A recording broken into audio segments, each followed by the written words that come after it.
Buongiorno. Alors, les neurosciences cognitives, quel récit de l'individualisme contemporain? Les neurosciences cognitives associent la neurobiologie et les sciences ou psychologie cognitive et comportementale. Biologie et psychologie sont ici indissociables et ces disciplines visent la connaissance la plus complète de l'homme, pensant, sentant et agissant à partir d'une partie de lui-même, à savoir son cerveau. Elle se présente comme la nouvelle discipline du comportement humain qui est applicable non seulement à la neuropathologie et à la psychopathologie, mais encore à des domaines aussi divers que les comportements sociaux comme la confiance, les émotions, les politiques d'éducation, le droit ou encore l'économie. Elle semble être devenue une expertise indispensable sur un nombre croissant de sujets. Il faut dire qu'elle suscite un engouement qui est analogue à celui dont la psychanalyse faisait l'objet il n'y a pas si longtemps. Elles prétendent d'ailleurs être, au XXIe siècle, pour la pathologie et la culture, ce que la psychanalyse a représenté au XXe. Parallèlement au déplacement d'intérêt d'un savoir, la psychanalyse, vers l'autre, les neurosciences, nous avons assisté à des transformations profondes de nos manières d'agir et de vivre en société qui sont désormais imprégnées par les idées, les valeurs et les normes gravitant autour de l'autonomie individuelle. Le poète britannique Auden avait écrit un hommage à la mémoire de Freud au moment de sa mort en 1939. Il y soulignait que la psychanalyse était plus qu'un savoir, elle représentait, écrivait-il, tout un climat de l'opinion, a whole climate of opinion. Je crois qu'on peut en dire autant des neurosciences cognitives aujourd'hui, et je résumerai le changement de climat de la manière suivante. Si la psychanalyse confronte l'être humain à ses limites, les neurosciences l'invitent à les dépasser. Elles sont un langage de l'action. Alors, la revendication des neurosciences cognitives à traiter et à éclairer une multitude de problèmes de la vie quotidienne suscite de nombreuses questions. Transforme-t-elle nos représentations et notre compréhension de l'être humain? Les gens sont-ils en train de se reconnaître ou de s'identifier à travers des jeux de langage cérébraux ou cognitifs sur le mode « c'est mon cerveau, ce n'est pas moi » et qu'est-ce que cela fait dans leur vie? Est-ce que nous allons employer des concepts neuroscientifiques et cognitifs comme nous avions pris l'habitude de le faire avec des concepts freudiens? Pour répondre à ces questions, je crois qu'il faut soulever une question plus générale. À quoi tient l'autorité de leur expertise? Comment les neurosciences cognitives ont-elles acquis une telle valeur dans une grande variété de domaines et dans l'opinion? Pour expliquer leur succès, les neuroscientifiques mettent en avant les recherches, leurs résultats, leurs progrès. La position stratégique du cerveau dans la définition de l'individu permettrait à la connaissance produite par ces disciplines de comprendre jusqu'au comportement collectif et jusqu'au fonctionnement des institutions de nos sociétés.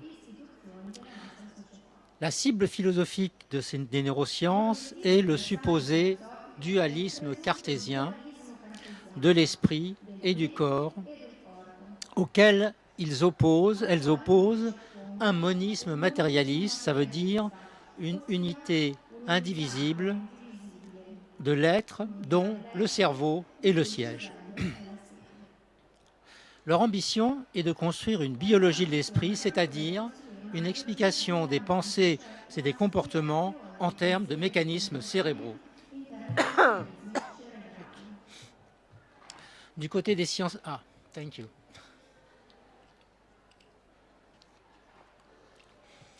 Du côté des sciences sociales et de la philosophie, les courants critiques, se revendiquant généralement de la pensée de Pierre Bourdieu ou de Michel Foucault, prennent pour cible ce réductionnisme qui serait l'expression d'un biopouvoir lui-même au service du néolibéralisme. Ces courants philosophiques proclament la naissance d'une biosocialité et pensent que la neurobiologie est en train aujourd'hui de reconfigurer quelques-unes des manières par lesquelles les problèmes individuels et collectifs sont rendus intelligibles. Et donc, que la question la plus pertinente est de surmonter le fossé entre le neural et le social. Alors, la limite de ces discussions, je crois, est qu'on oppose à une mythologie biologique une contre-mythologie sociologique ou philosophique. Je crois qu'on peut élargir la focale. Alors, voilà ce que je propose. Au lieu de notre anti-réductionnisme contre leur réductionnisme, l'homme social contre l'homme neuronal, l'opposition entre le biologique et le social, je crois qu'il faut plutôt chercher à comprendre ce qu'il est en train de se passer avec ces disciplines dans nos sociétés. Pour ce faire, je propose une démarche qui vise à mettre au jour des connexions inaperçues entre des idées scientifiques et des idées sociales. Donc mon fil directeur consiste non pas à se demander comment surmonter l'opposition entre le biologique et le social, mais plutôt comment décrire l'intrication entre des concepts scientifiques spécialisés, de type psychobiologique, et des représentations collectives générales de l'homme en société. Alors, pour comprendre en quoi consiste l'autorité des neurosciences cognitives, je propose de suivre une idée du philosophe Émile Durkheim, qui a été un des fondateurs de la sociologie. Durkheim écrivait en 1912 la chose suivante. Il s'en fout que les concepts, même quand ils sont construits selon toutes les règles de la science, tirent uniquement leur autorité de leur valeur objective. Il ne suffit pas qu'ils soient vrais pour être crus. C'est le point clé de la citation. S'ils ne sont pas en harmonie avec les autres croyances, les autres opinions, en un mot avec l'ensemble des représentations collectives, ils seront niés, leur esprit leur seront fermés, ils seront par suite comme s'ils n'existaient pas. Fin de citation. Alors l'idée que je tire de Durkheim, c'est qu'évidemment que les résultats des neurosciences, quels qu'ils soient, ne suffisent pas à expliquer leur succès. Il faut encore que leurs propositions correspondent à des attentes collectives, donc à des idéaux sociaux. Et là, mon hypothèse est que leur succès repose donc sur l'acquisition d'une autorité morale et sociale. Alors, cela ne signifie pas que les résultats ne comptent pas. Ça signifie autre chose. Ça signifie qu'elles font concrètement travailler des idéaux sociaux puissants et ordinaires qui sont cristallisés ou transfigurés dans des langages scientifiques, psychologiques et biologiques. En effet, les façons de voir les choses en neurosciences sont certes contraintes par les concepts, par les méthodes, notamment expérimentales, mais elles sont également imprégnées de valeurs morales, de concepts sociaux ordinaires et d'idées communes, bref, ce que la sociologie appelle des représentations collectives. En cela réside, je crois, l'intérêt des neurosciences pour une sociologie de l'individualisme contemporain. Il faut dire que la nécessité d'une telle approche se fait d'autant plus sentir que ces sciences biologiques et psychologiques traitent directement d'affaires humaines. Elles traitent de comportement, elles traitent de psychologie, elles traitent d'esprit, de pathologie, de bien-être, de mal-être, etc. Ce qui veut dire que leur succès nous dit quelque chose de nous-mêmes en tant que collectivité humaine. Mais quoi? Et comment nous le dit-elle? Donc la réponse à ces questions demande à les considérer comme un espace où s'investissent certains idéaux de la modernité. Alors lesquels? Je vais préciser ma pensée. Deux caractéristiques des publications scientifiques permettent d'avancer une hypothèse globale concernant les idéaux qui sont impliqués dans les sciences du comportement et du cerveau. La première caractéristique, c'est qu'on s'y interroge assez peu sur le sens de l'existence. En revanche, on passe son temps à résoudre des problèmes qui sont centrés sur les aspects pratiques de l'existence sociale et personnelle.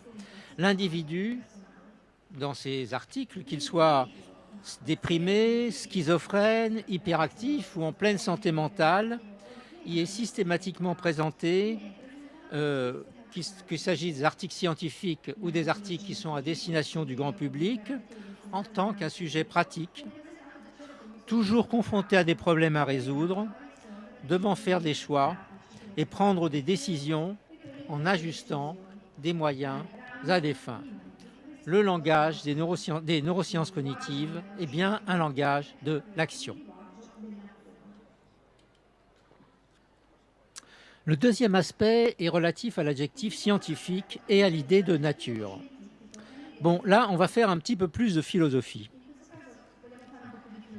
Étudier scientifiquement le comportement humain, c'est considérer qu'il fait partie du monde naturel.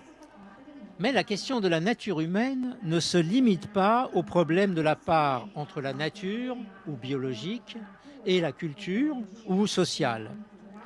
Un autre naturalisme est apparu au XVIIe siècle, à la suite de la révolution newtonienne, avec une philosophie, la philosophie empiriste, qui s'est développée au XVIIIe siècle au Royaume-Uni. Philosophie qui est exemplifiée par David Hume. Cette philosophie tire de la mécanique de Newton l'importance de la régularité entre les phénomènes observés et donc de leur prévisibilité et de leur fiabilité, qu'ils étendent aux passions humaines et à la vie en société, c'est-à-dire à l'étude de la sociabilité humaine. Pour ces philosophes, est naturel ce qui ne dépend pas de la volonté humaine et qui se répète avec régularité. La philosophie empiriste, telle que l'a incarnée David Hume, qui domine le paysage philosophique britannique au XVIIIe siècle, étant le newtonisme, autrement dit le naturalisme de la régularité, à l'observation des passions humaines qu'il convient de réguler par des mécanismes de conversion. Mécanismes qui permettent d'obtenir un homme régulier, fiable, dans lequel on peut avoir confiance, un homme auquel on peut faire crédit. Pour Hume, la raison est impuissante contre les passions et seule une passion peut contreparer une autre passion. Les neurosciences cognitives revendiquent un naturalisme de la base biologique, n'est-ce pas? Elles sont une biologie de l'esprit, mais elles tirent en même temps leur autorité morale de mettre au travail un naturalisme de la régularité. Pour y comprendre quelque chose, il faut marteler qu'il y a des naturalismes. À partir de cette double caractéristique, l'hypothèse que je vous propose est que l'autorité morale acquise par les neurosciences cognitives repose donc sur la transfiguration d'idéaux traditionnels de régularité et de formes de régulation des conduites qui sont nées au XVIIIe siècle et qui sont ensuite repérables dans l'histoire des psychologies scientifiques, en gros de ce qu'on appelle le comportementalisme vers 1900 aux neurosciences cognitives de la fin du XXe siècle, idéaux traditionnels qui sont infléchis par des idéaux récents de changement personnel dans un concept neurobiologique qui connaît une extension d'emploi considérable, la plasticité cérébrale. Je pense que c'est un concept dont tout le monde a entendu parler. C'est sans doute le concept le plus populaire en neurosciences. Alors, nous allons examiner successivement les transformations des psychologies scientifiques, puis celles de la neurophysiologie et des représentations collectives. On va d'abord repartir du XVIIIe siècle pour suivre l'héritage des idées de régularité dans l'histoire des psychologies scientifiques au cours duquel se montre ce naturalisme qu'on peut appeler social. On suivra ensuite beaucoup plus rapidement le fil de la neurobiologie qui nous conduira au concept de plasticité cérébrale. Je serai beaucoup plus court sur cette partie. Alors, donc je vous propose d'abord une sorte d'histoire sociale des catégories neuroscientifiques. Donc du behaviorisme au début du XXe siècle aux sciences comportementales du XXIe siècle, la psychologie scientifique, qui est essentiellement d'origine américaine, s'inscrit dans la tradition d'observation expérimentale qui est ouverte par la philosophie empiriste.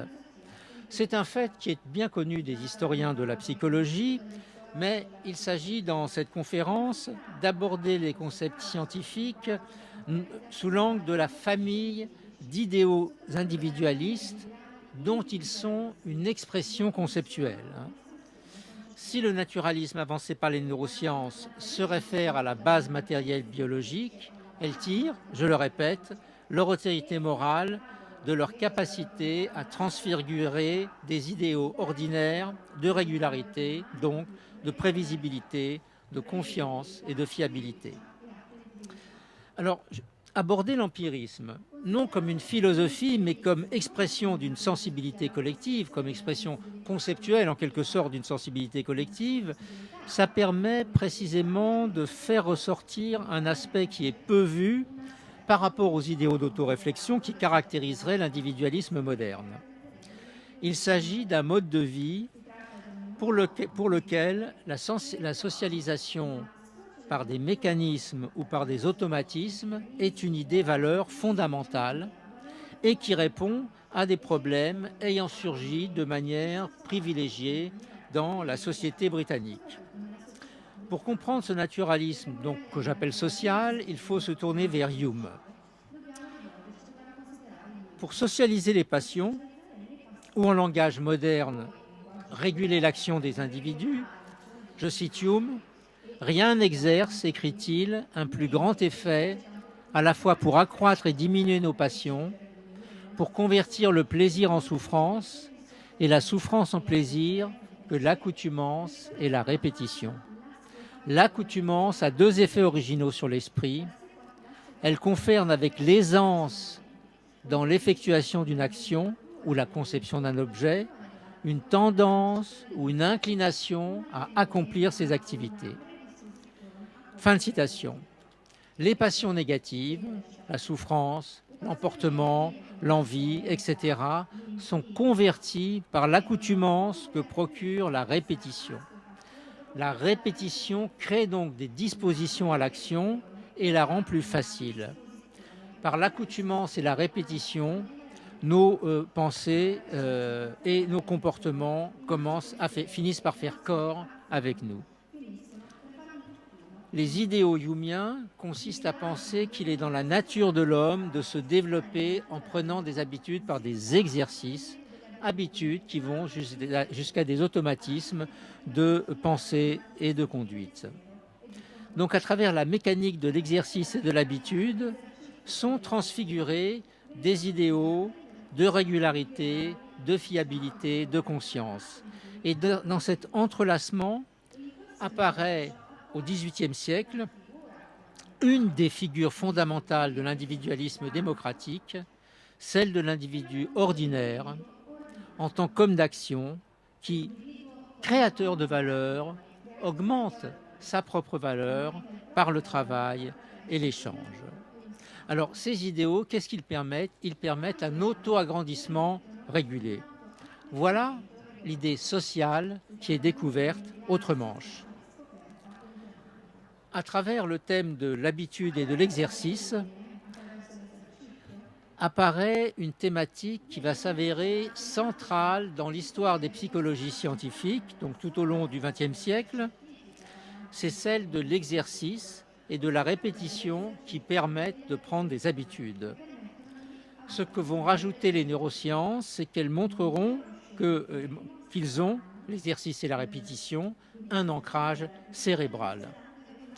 Alors, les psychologies scientifiques se sont inscrites dans cette tradition philosophique, la philosophie empirique, à partir des débuts du XXe siècle et elles ont développé des techniques psychothérapeutiques se situant au niveau d'un sujet pratique, technique qui se réfère au couple exercice-aisance qui occupe une place tout à fait centrale.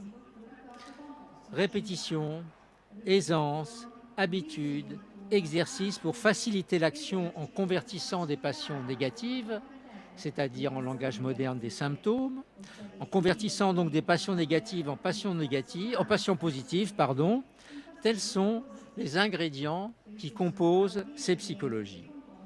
Ces sciences nous ont donc dessiné notre figure de l'homme fiable, et c'est sans doute là que se trouve l'un des ressorts de leur succès. Leur pratique change plus à rendre l'individu à l'aise qu'à chercher le sens des relations, qu'à les rendre intelligibles, comme dans le cas des thérapies psychodynamiques ou psychanalytiques.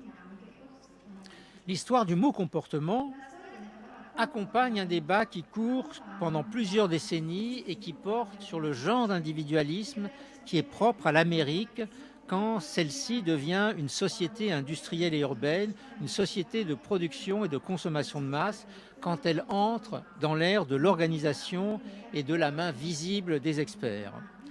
À ce moment-là, de nouvelles représentations collectives de l'homme à société accompagnent les changements de ce régime d'action.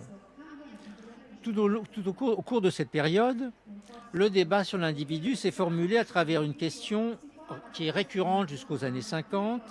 La question est la suivante: l'homme est-il dirigé de l'intérieur, inner directed, ou de l'extérieur, other directed?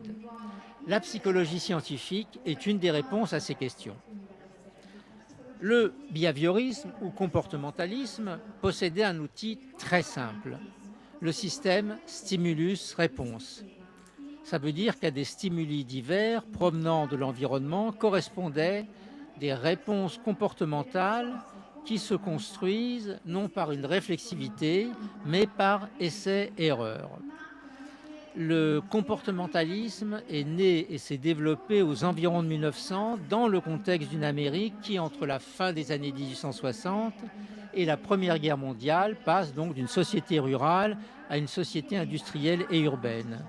Et donc, les idéaux de la société rurale, où le caractère personnel, la capacité à compter sur soi, la self-reliance, le mérite, l'esprit d'entreprise sont le socle commun.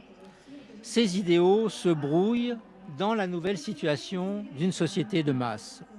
Au cours de cette période, les États-Unis connaissent la première grande vague industrielle, la naissance du taylorisme et du travail à la chaîne, qui modifie considérablement les coordonnées du travail, mais aussi les débuts de la consommation de masse avec l'émergence du marketing et de la publicité, ainsi qu'une urbanisation et une immigration accélérée. Dans ce contexte, l'ajustement réciproque entre inconnus devint un souci pratique pour réguler les conduites dans la grande ville comme dans la grande usine taylorisée où il faut suivre les cadences, obéir sans prendre la moindre initiative et non développer une intelligence personnelle.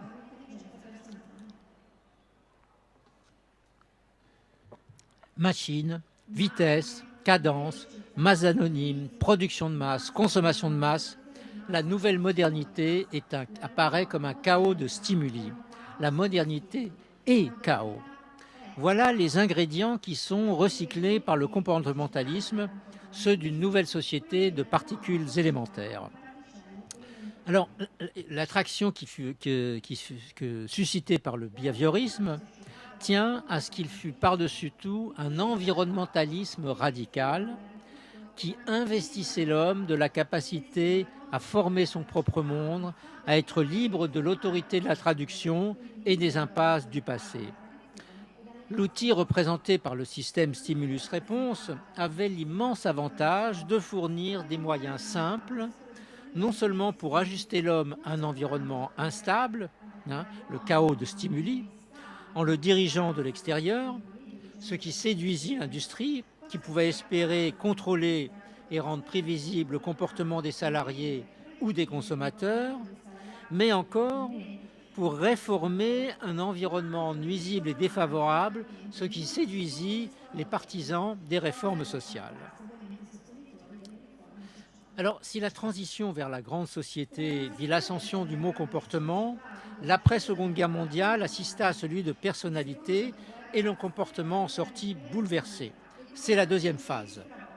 La question de savoir si l'homme est dirigé de l'intérieur ou de l'extérieur connut ses échos les plus forts dans l'opinion avec la publication en 1950 d'un livre du sociologue David Riesman, La foule solitaire.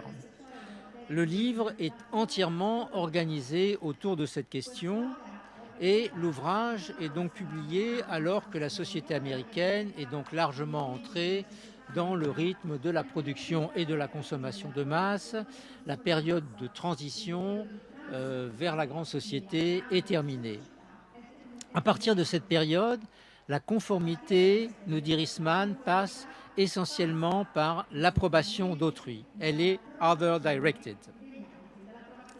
Seulement, cette other-directedness ne met pas entre parenthèses la personnalité, elle en fait le signe d'une volonté de rester dans la communauté, cette volonté se marquant par le besoin d'approbation. Alors, à côté du constat de l'évolution des mœurs, apparu un deuxième élément du changement qui allait rendre progressivement délicat l'emploi incontrôlé du mot contrôle.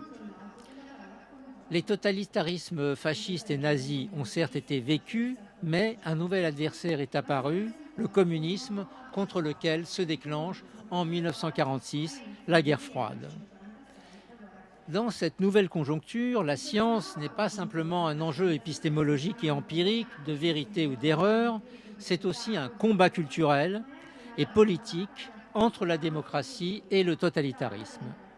Donc l'idéal scientifique et l'idéal démocratique, ici, s'alimentaient l'un l'autre dans la volonté de forger non des comportements conditionnés, comme dans le comportementalisme, mais plutôt des personnalités ouvertes à la place de comportements conditionnés. En effet, il faut une théorie solide de la nature humaine pour affronter la théorie de la malléabilité infinie de l'homme défendue par le totalitarisme. Entre l'avant-guerre et l'après-guerre, le système d'attente à l'égard de l'individualité n'est plus tout à fait le même. Dans le contexte de bascule des années 40-50, les sciences comportementales déplacent leurs problématiques d'un environnementalisme radical, dont j'ai parlé avant, le système stimulus-réponse, vers un mentalisme radical, dans lequel l'individu structure son environnement grâce à des modèles internes auxquels est associé un tout nouveau concept, donc nous sommes dans les années 50, qui est le concept de programme informatique. Programme est un nouveau concept parce qu'il transforme l'idée d'ordinateur d'un instrument de calcul à un instrument de résolution de problèmes, ce qui n'est pas tout à fait la même chose.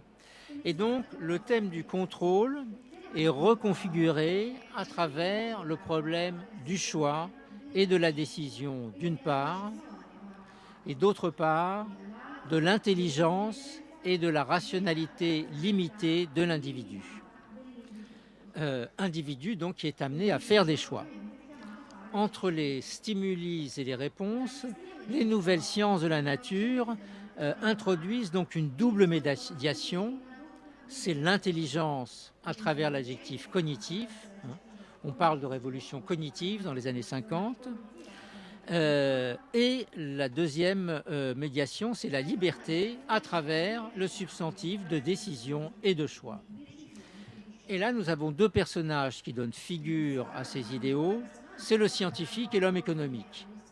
Ils apparaissent tous les deux comme des modèles de la nature intelligente de l'homme, en tant qu'ils sont d'une part des sujets pratiques, n'est-ce pas? Ils cherchent à résoudre des problèmes, ils sont donc rationnels au sens de se donner des buts et des moyens de les atteindre, et des sujets démocratiques, rationnels cette fois, au sens de libre. Bon. deuxième temps. Le troisième temps de l'histoire du comportement voit l'entrée du moi dans la psychologie scientifique en même temps que se dessine un nouvel individualisme.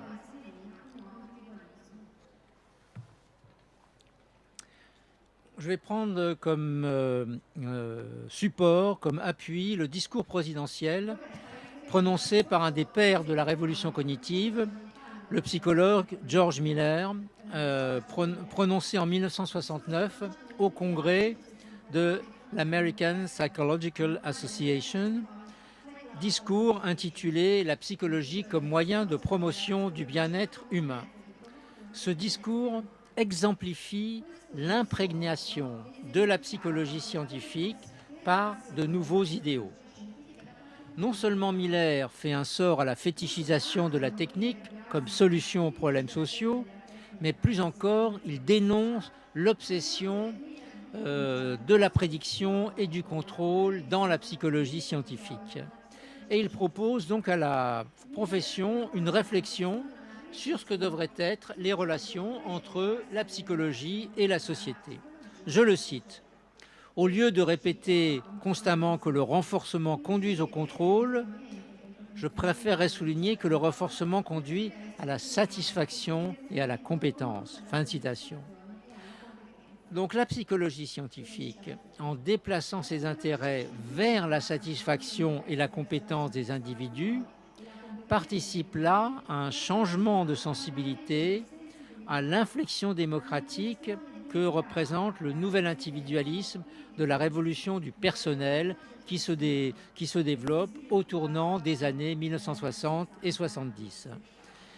L'idéal démocratique de la psychologie consiste en quoi? Ça consiste à permettre à l'homme ordinaire de devenir l'expert de lui-même.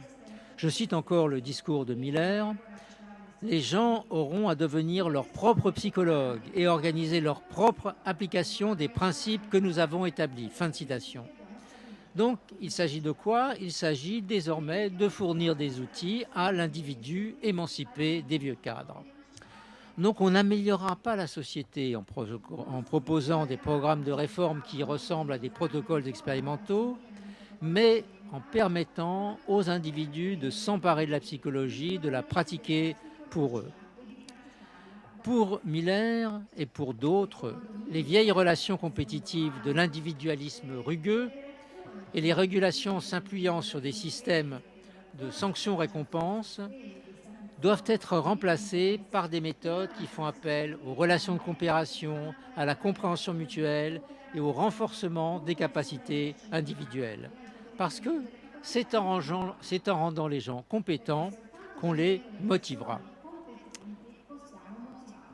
Pour terminer cette histoire des catégories, je dirais que du principe de facilitation humeien à la motivation compétence, un ensemble de pratiques organisées à l'aune de l'exercice en vue de modifier des habitudes ont ainsi vu le jour sous l'appellation de thérapie comportementale et ou cognitive et qui ont connu toutes sortes d'extensions et de variantes jusqu'à aujourd'hui.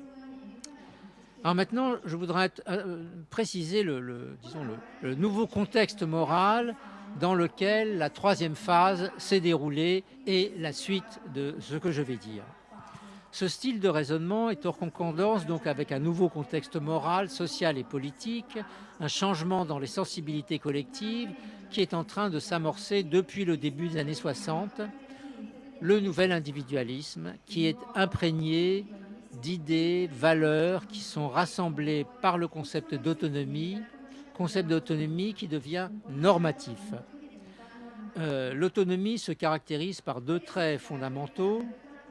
D'abord, une nouvelle dynamique égalitaire marquée par le grand bouleversement de l'égalité entre les hommes et les femmes, autrement dit, le fait que les femmes soient reconnues comme des individus égaux aux hommes. Ensuite, par l'institution de valeurs de choix et de propriété de soi qui a engendré une dynamique de diversité normative et de multiplication des styles de vie qui était inconnu il y a encore un demi-siècle en Amérique du Nord et en Europe.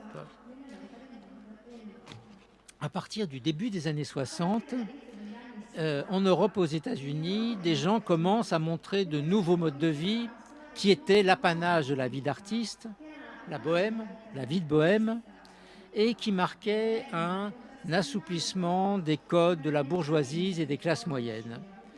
Ces groupes innovateurs promeuvent des idéaux de créativité, d'originalité, d'expérimentation.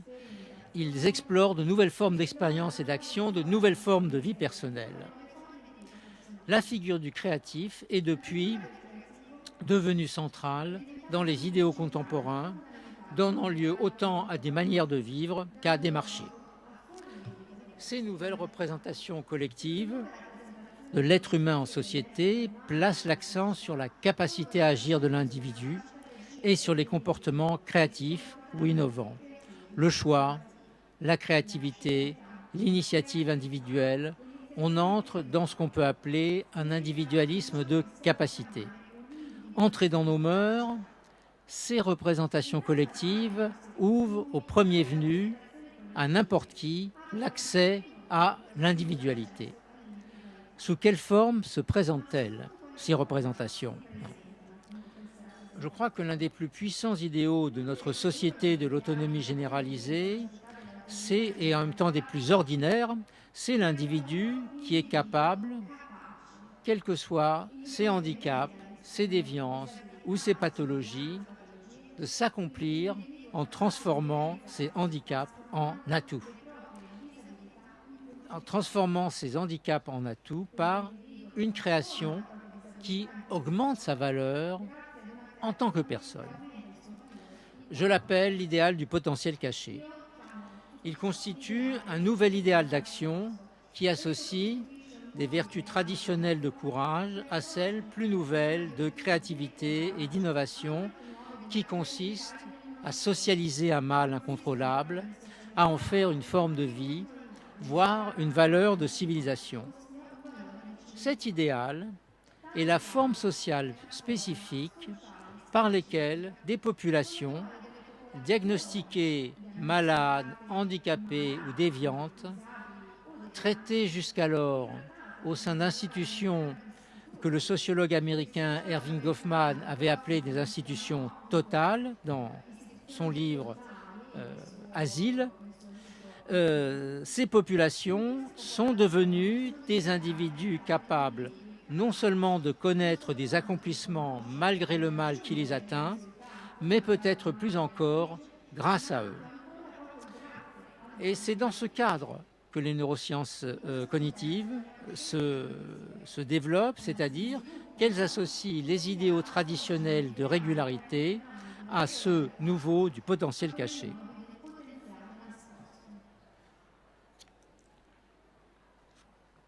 Alors, bien sûr, une figure d'identification est nécessaire pour représenter cet idéal.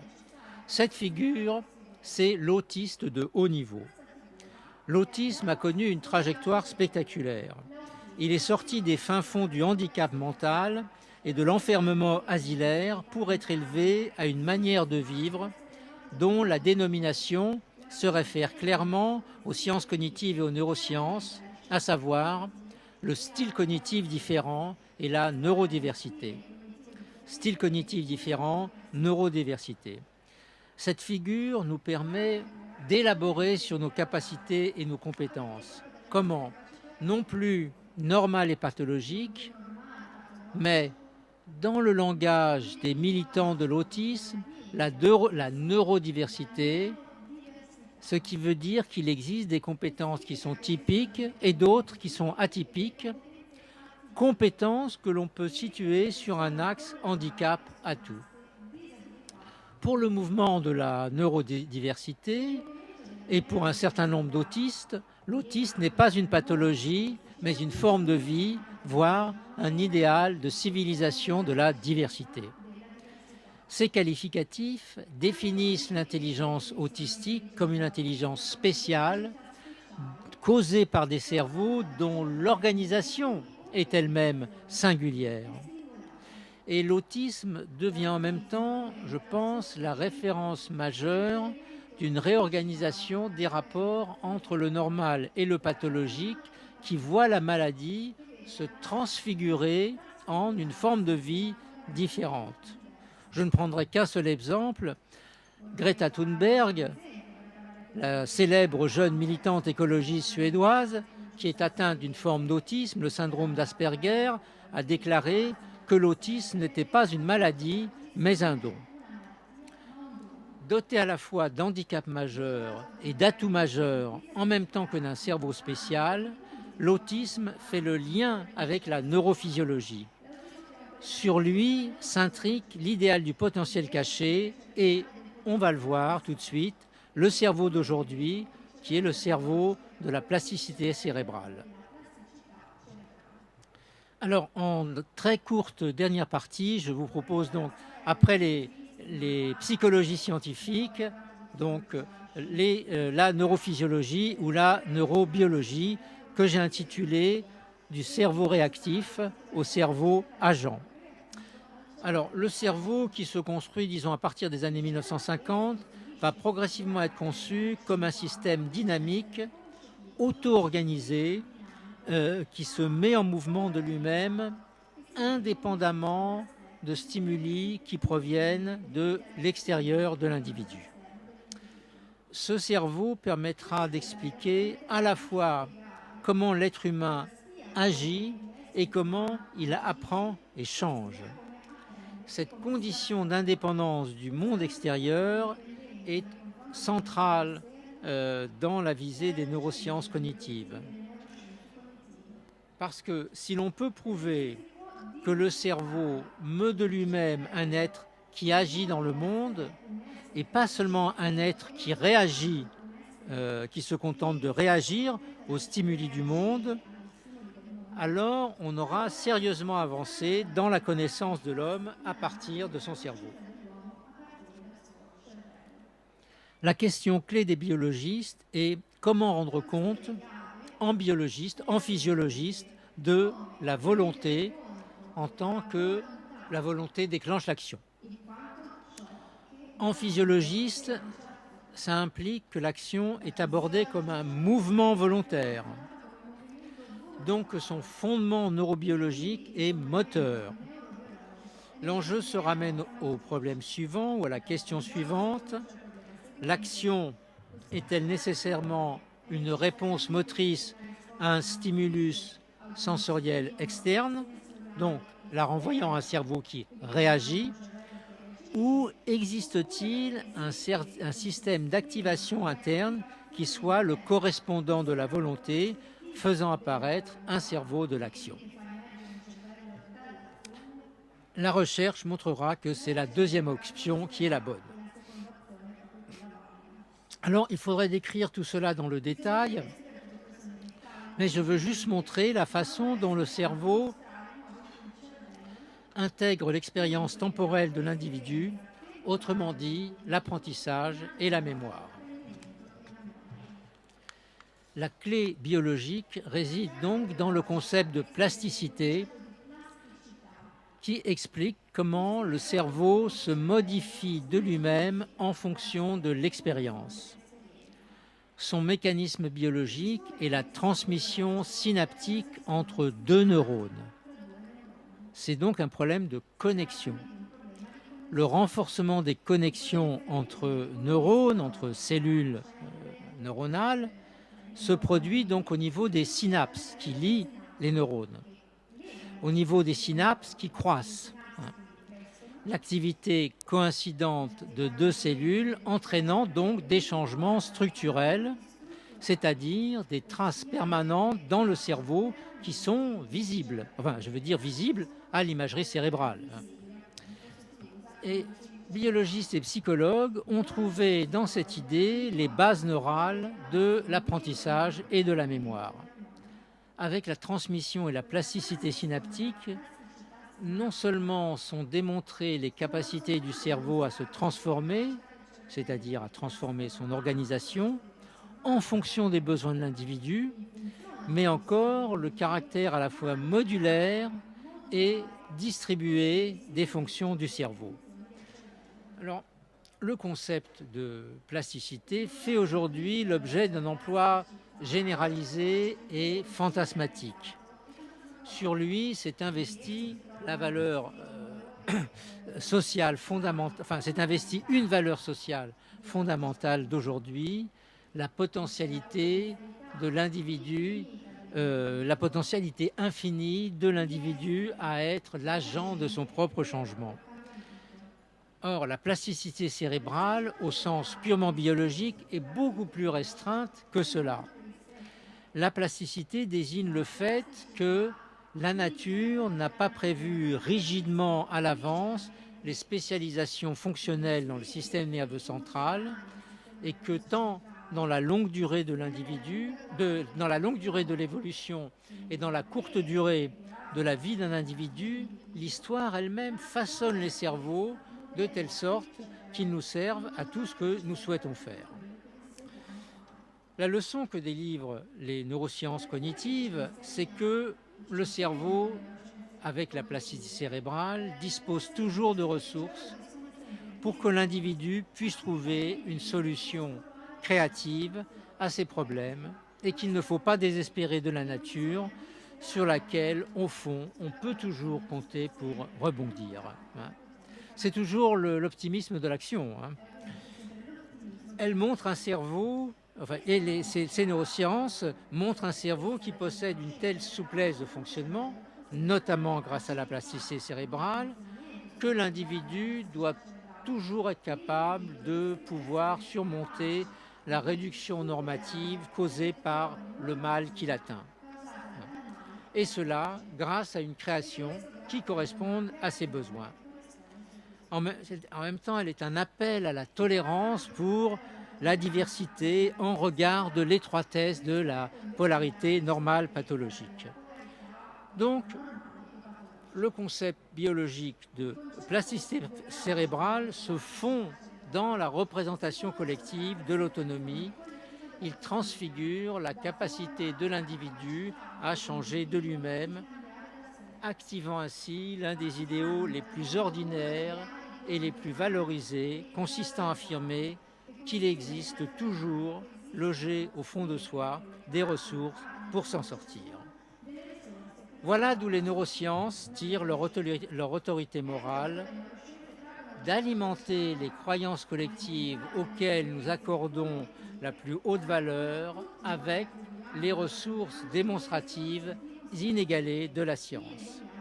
Elles sont une science de l'action qui nourrit, donc avec les valeurs de rigueur de la science, bien sûr, nos aspirations au développement le plus large possible des capacités humaines dans une société qui est imprégnée d'idéaux capacitaires. Alors, un mot de conclusion. À travers le cerveau, nous découvrons un système d'idées-valeurs qui incite l'individu à découvrir ses forces dissimulées derrière le symptôme, la maladie ou le handicap.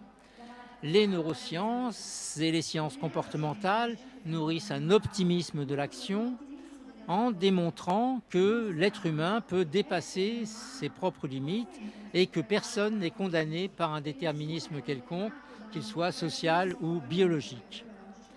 La référence matérialiste donc à la base biologique, à l'assemblage neuronal, à l'infrapersonnel, participe de nos idéaux de maîtrise de soi et de relations sociales stables, non parce que nous en connaîtrions désormais assez sur les mécanismes neurobiologiques, mais parce qu'elle alimente notre idéal commun et ordinaire de la transformation personnelle en cristallisant nos concepts sociaux de régularité, de prévisibilité, de constance et de confiance les plus valorisés dans un langage scientifique.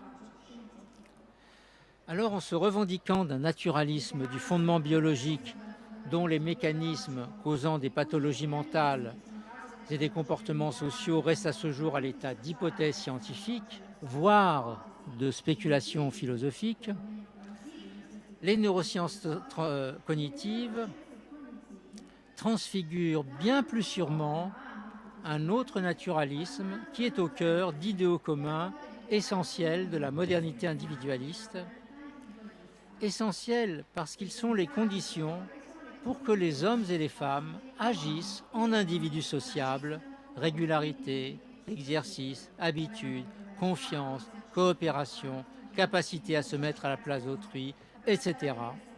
Et que puissent se développer en même temps des formes d'auto-agrandissement régulées. Donc les neurosciences cognitives sont devenues un des grands récits de l'individualisme contemporain en associant les idéaux de régularité à ceux des capacités de l'individu à changer, jusqu'à l'idée que nos capacités à changer sont infinies. Elle se situe ainsi au centre d'attentes morales et sociales qui se diffusent massivement dans nos sociétés au cours du dernier tiers du XXe siècle.